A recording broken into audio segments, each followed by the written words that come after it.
What up, guys? So a while ago, I read the book Zen and the Art of Archery. Interesting book with some interesting ideas, and I was sharing a couple quotes with my Chew Crew email subscribers. If you want to become one, you can check the links in the comments down below. But here's two quotes to chew on that I think are really important, just in general with Jiu-Jitsu, but especially if you're new with escapes and defense and all this stuff, very important. But this is stuff that I still struggled with to really embody until I was later on in my Jiu-Jitsu training. So one of the quotes says, "What stands in your way is that you have too much willful will," meaning you're trying to willpower yourself through everything. You're trying really hard all the time, right? At least that's how I interpreted it. The other one is that you, quote, "you worry unnecessarily, put the thought of hitting right out of your mind." Now, for me, those are two biggies that just stood out to me. They may not be your problems, by the way. I have my stuff. We all have our stuff. I know what mine is, and you know what yours is, hopefully.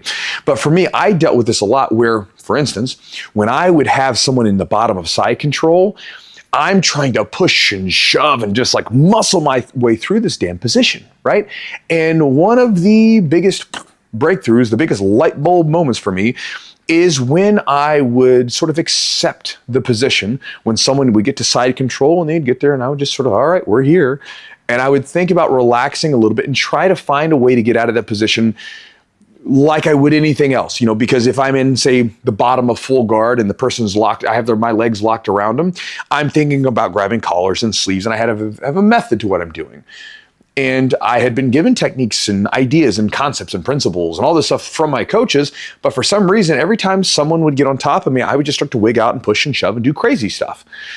And so I remember when I started learning how to accept the position and relax, my escapes got so much better because I'm more efficient, I'm more relaxed, my breathing's staying steady, and I'm thinking about it like any other position and going back to my actual training versus going on some weird instinct that doesn't help me, right? Now, it goes in tandem with the ability to not worry unnecessarily, because many of us, I'm raising my hand here, when we first get into this stuff very early on, for some reason, we do this stupid thing where we come into the gym and we're excited about this thing that we're doing, this new thing that we're having fun with. This jiu-jitsu thing's gonna be so much fun. And then we pervert the whole damn thing by making it so serious, right? Like you take something that should be fun, you're literally rolling around with a bunch of other humans sweating around and just wrestling, just playing, right? That's what you're doing, it's playing. But for some reason, we wanna feel like we have, I got something to show for it. Look, I did good at jiu-jitsu today. I submitted someone today. Right. Probably being silly. But I mean, you know, that's the reality. You see people where they get bummed and beat up because they had a bad day of training. I'm like, bro, you had a good day of training. You're training. You don't live in some war-torn country where you're dying of starvation. You're not in a cancer bed in a hospital. You're training jiu-jitsu. It's a good day, right? And you can get better from this with the right perspective. And so again, for me, a lot of my time when I was in the early phases of my jiu-jitsu, I would worry about losing. I would be stiff and panicky because I didn't want to lose, because my little fragile ego just couldn't take it, or I didn't want to look bad or whatever. And one of the biggest breakthroughs just in my jiu-jitsu in general was being able to not worry unnecessarily. None of this matters, right? Because it's amazing. You know, like when I do a really cool submission and I go home to my wife, she's like, yeah, baby, that's great. I'm really proud of you for your submission. Will you go change the diapers? You know, she doesn't care, really.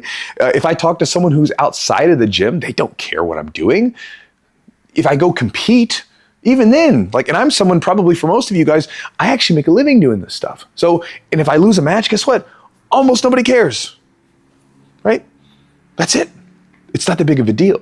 And when you can start to become mentally and physically relaxed in these positions, your escapes and everything go up tremendously, I would tell you, because now you are relaxed, you're thinking about the technique, and you're also thinking about it from a standpoint of not worried about if you lose or win, and that helps to get rid of the panic. And then I would also tell you, for every other position, you get a lot more from yourself offensively when you're not worried about the what ifs. Well, what if this doesn't work? Well, I don't know, we'll deal with it when we deal with it, right?